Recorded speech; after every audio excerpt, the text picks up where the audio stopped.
Welcome back to House of Hollingsworth. I'm Kate, and today we're going to be working on this vanity. What I do love about it is the serpentine drawers. So we're going to do a makeover on this today, and I'll let you know what I've got planned for it. So it's the serpentine shape of the front of the drawers that made me fall in love with this piece. As well as that, this was listed for free on Marketplace. So the free price tag was also a selling factor for me. There's a lot of veneer damage, and while I could patch it, I just don't think it's going to be worth it on this piece. So what I'm going to do is, instead of patching new pieces of veneer in whenever it's missing a bit, I'm just going to patch it ready for paint, and I'm going to paint the lot. Now, before you come at me, I'm also going to create a new top, a wooden top for this, because all of this is veneer. There's no solid wood. As you can see from here, it's plywood that's been bent into shape and then covered by some kind of oak veneer. What I would like is for the base of it to be painted and the top to be one level instead of three, and for the top to be wood. So let's have a look through my wood stash and see if we have enough wood to build a new top for this. All right, I've pulled out some wood. I have enough Tasmanian oak to create a new tabletop for the vanity. So if I cut the pieces in half, then it will be sort of like that. These pieces of Tasmanian oak were given to me by CJ, my carpenter friend, when he was cleaning out his workshop. There's not enough for him to use on a big job, but there was just enough for me to use on a small piece of furniture like this. So I was very, very grateful to accept these leftovers from him. I've been lucky enough to be given a lot of beautiful timber over the years. It's almost always just like a little bit of something that's too good for that person to throw away, and I add it to my overcrowded workshop, and eventually I find the perfect project for each and every piece that I'm ever given.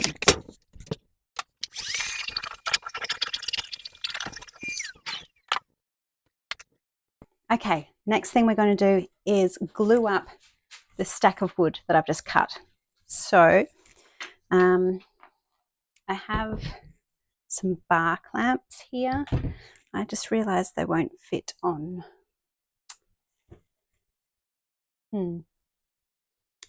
Hold up, I need 2 spare pieces of wood.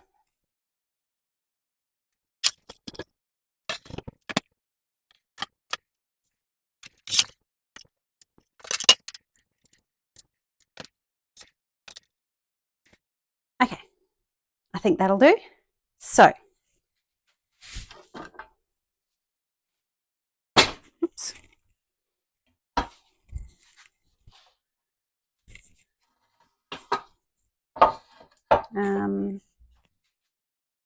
This little piece I will put at the very back, I think.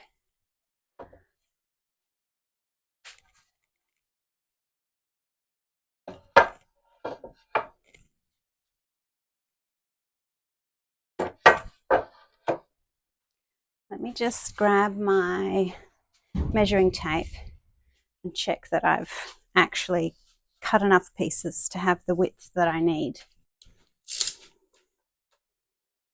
46, yes.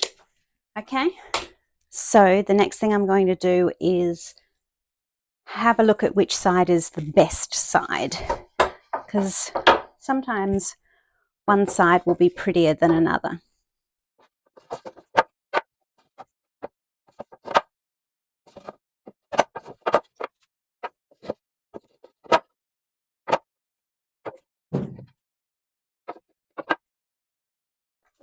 I need to make sure that the clamps will fit,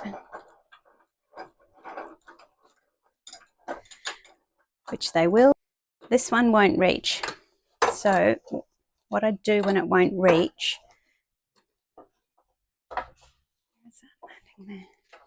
is put a little chock of wood in there, like this.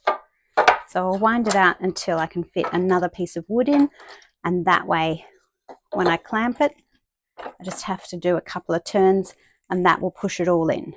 Okay, so next we're going to glue.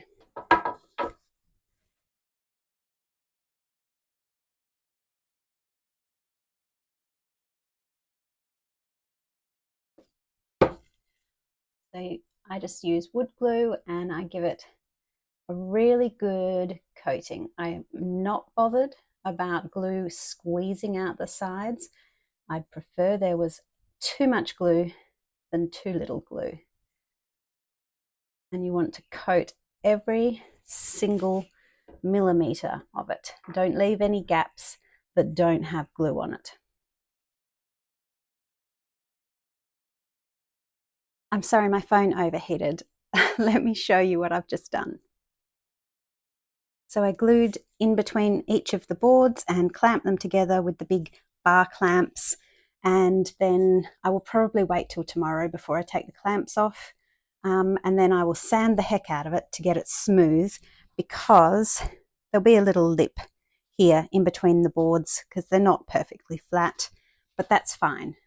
This is what it starts out looking like, and you will hopefully be amazed at how beautiful it finishes up. I thought the top was being held on just by a few screws at the front, but once I'd removed them, the top was still firmly attached. So I did some investigating and discovered some screws hidden in the back. So I had to remove the little back lip piece as well to get them off. Can you see the screws up under there? But then the top still wouldn't come off, and that's when I realised it was also nailed on from underneath, so that's when I just yanked it off.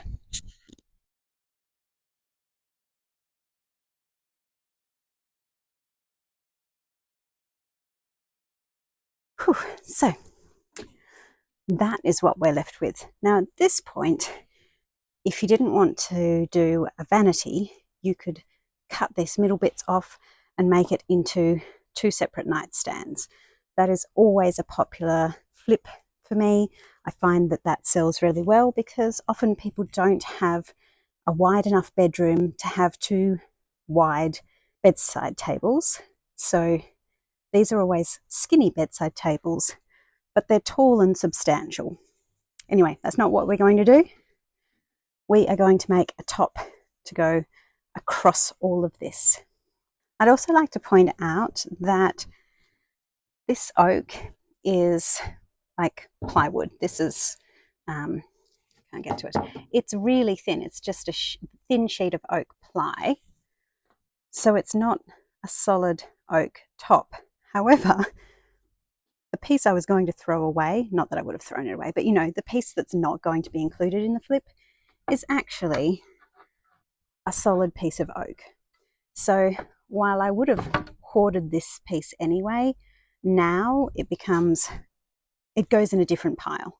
Instead of it going in the, this is when I need a solid piece of wood pile, it goes in the, ooh, this is pretty oak pile. I've taken on a few too many projects, so Jazz has volunteered to help me with the prep work on this table. Let me show you what she's up to.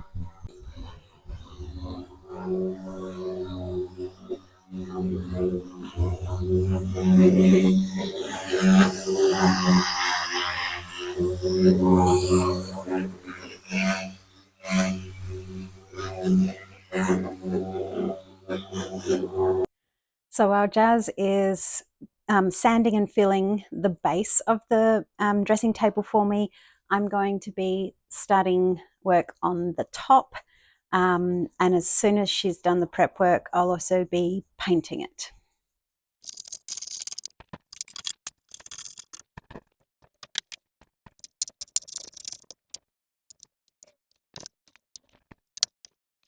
I've cleverly managed to glue it to my steel clamps. There we go. If you're doing a lot of glue ups like this, it's worth putting a bit of baking paper underneath here first so that you don't glue it to your clamp.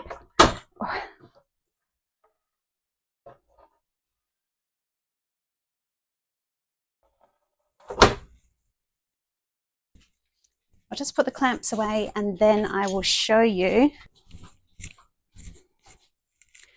my tabletop. Ta-da! Okay, so this is going to need a lot of sanding, and I'm also going to cut the shape of it as well.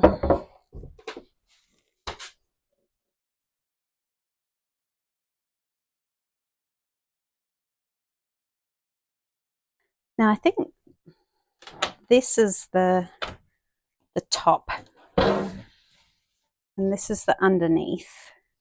So I'm going to put it upside down and then I'll bring the base in so that I can trace it.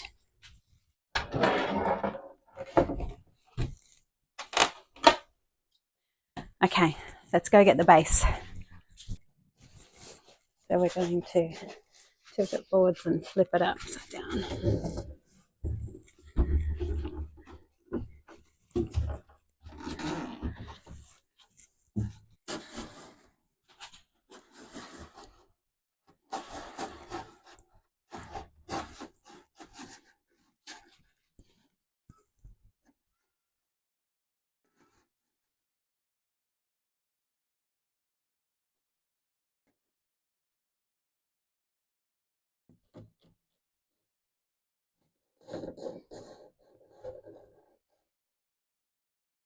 So I want the tabletop to overhang the vanity just a little bit. So instead of tracing it right up against there, I'm putting a piece of wood in between the vanity and the pencil so that it creates this little thicker line like that. And I'm tracing it. This was a mistake line. This is the real line that I'm going with. Tracing it all the way around the corner. Now it's a bit tricky here because I actually don't have quite enough tabletop left here. So what I'm going to do is just sand this sharp edge smooth, so there'll be a tiny bit less overhang just here, but I don't think it'll be noticeable. And then when we come around the corner, we go all the way around, and then we go all the way around, and where those two meet, that's where I will cut. So I'll try and do this one-handed while I'm recording for you.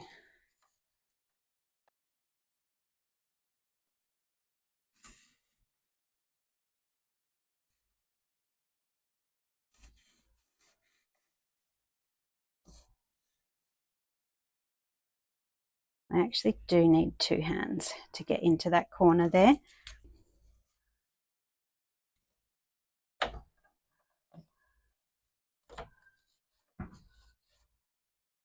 Like that. And then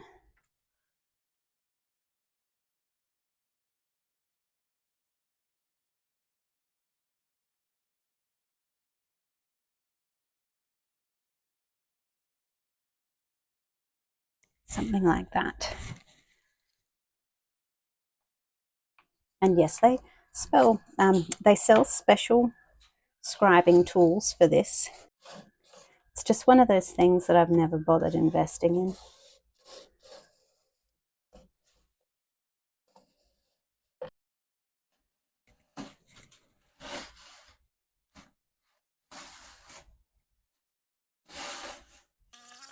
I'm using the wrong type of jigsaw blade here. I'm using one with like wide teeth for a softwood, and really I should be using one with fine teeth for a hardwood, and that's why I'm struggling so much.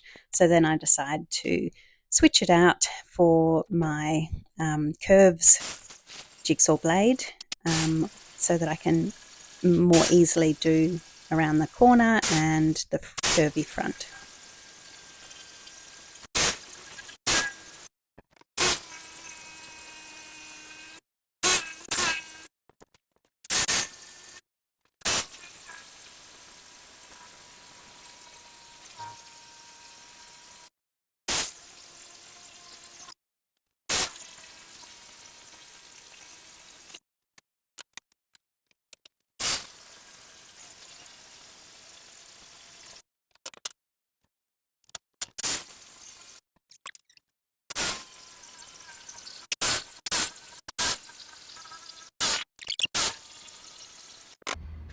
See here where the edge is really jagged.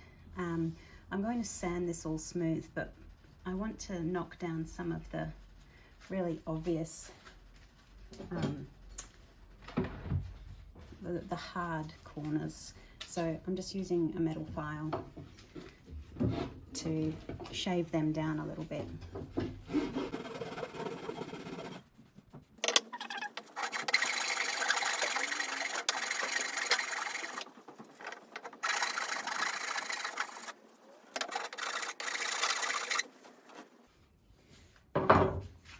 This one's particularly bad. Let me show you.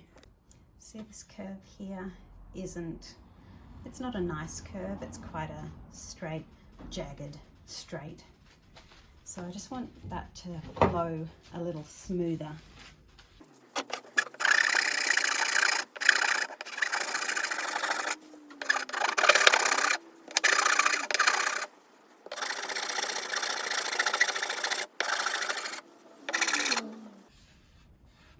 That's a bit better.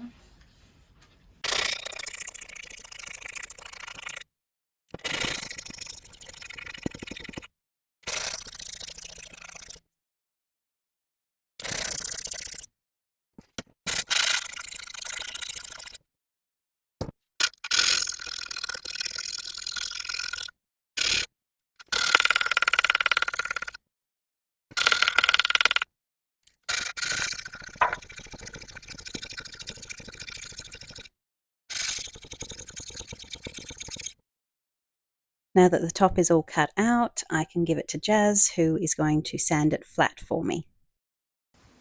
Meanwhile, I'm going to do something about this jagged edge. The veneer or the plywood keeps chipping off because there's not enough support behind it.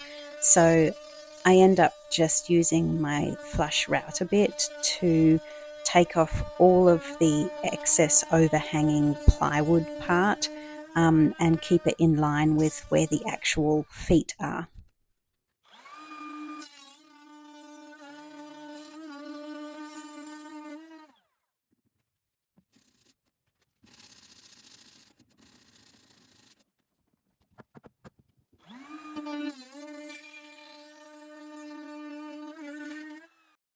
And then while I've got my router out, I switch the bit over to an ogee bit, and then I'm adding that decorative profile to the top of the bench top part.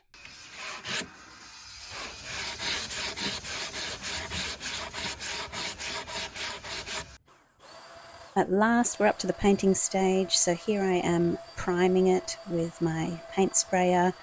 I haven't attached the top yet so that I don't have to mask off that part. And I'm just doing one good coat of tannin blocking primer, and then I'll get on to painting. Alright, I reckon if we combine Diplomatic with Clavia, that might be a good colour.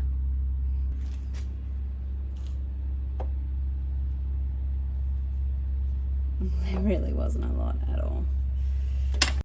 I had a variety of dark blue paints, but I didn't have enough of any one colour to do the whole piece, so I just added a bunch all in together, added a little bit more black to make it darker, and that's what we're going with.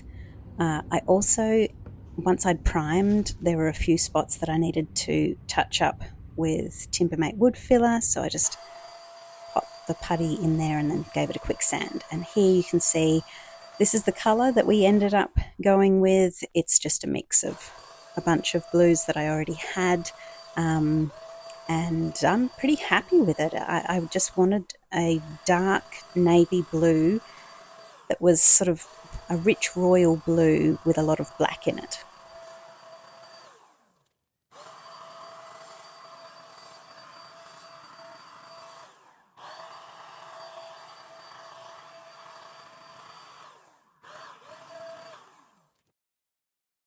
I'm finishing the drawers off by adding some botanical draw liners. I love using like a vintage looking botanical print in drawers. I also love ones that have dark colors. I just think it just looks so good. I can't get enough. So yeah, these dark vintage botanical prints are my go-to again and again.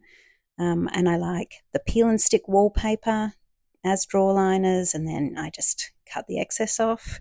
And then I move on to adding handles. Now, I hated the old handles that were on this piece, so I'm adding some beautiful little brass drop handles, which I'll show you in a minute. And I am oiling the sides of the drawers with orange oil.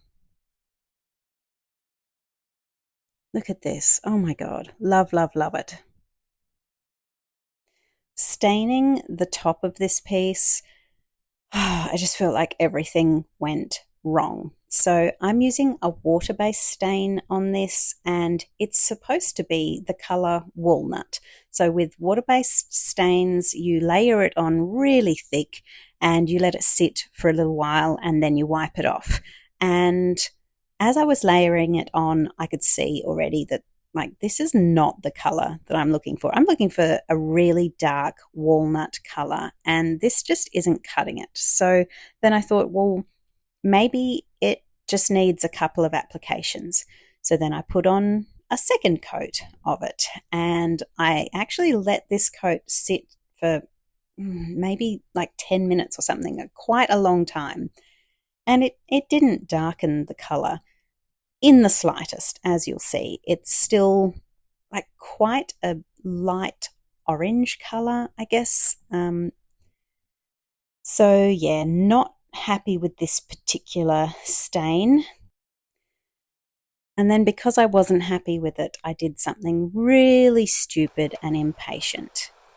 Instead of waiting for it to dry completely, I waited for it to be touch dry, and then I put a spirits-based stain over the top.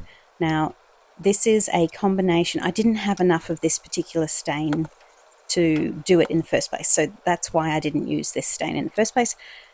I added some oak and walnut and black Japan stains all in together to have enough to complete this piece, but because I didn't wait the proper dry time for the original water-based stain, the spirits-based stain then became a disgusting sticky mess. And what you didn't see in between these two applications is that I then had to go in with some methylated spirits and scrub back the whole thing and try and get the sticky mess off. Anyway, after it had dried completely overnight, I went in, and this is the second coat of the spirits-based stain. And once it is sealed, I promise it does not look as disgusting as it does here. It looks quite blotchy here, but once I'd finished, I think I saved it. Here it is with a coat of poly on it, and it's looking much better. And then all I had left to do was attach the top. So I'm assembling it upside down. It was quite heavy and awkward. I just attached it with some screws. So here is a look at the original Vanity with those handles that I hated, the chipped veneer, the scratched and stained top that was multiple levels and completely impractical. And here is the beautiful afterpiece. I love it so much. I love the dark color. I love the rich walnut stained top. I love the drop handles. That little shiny pop of brass is just perfect on this dark piece.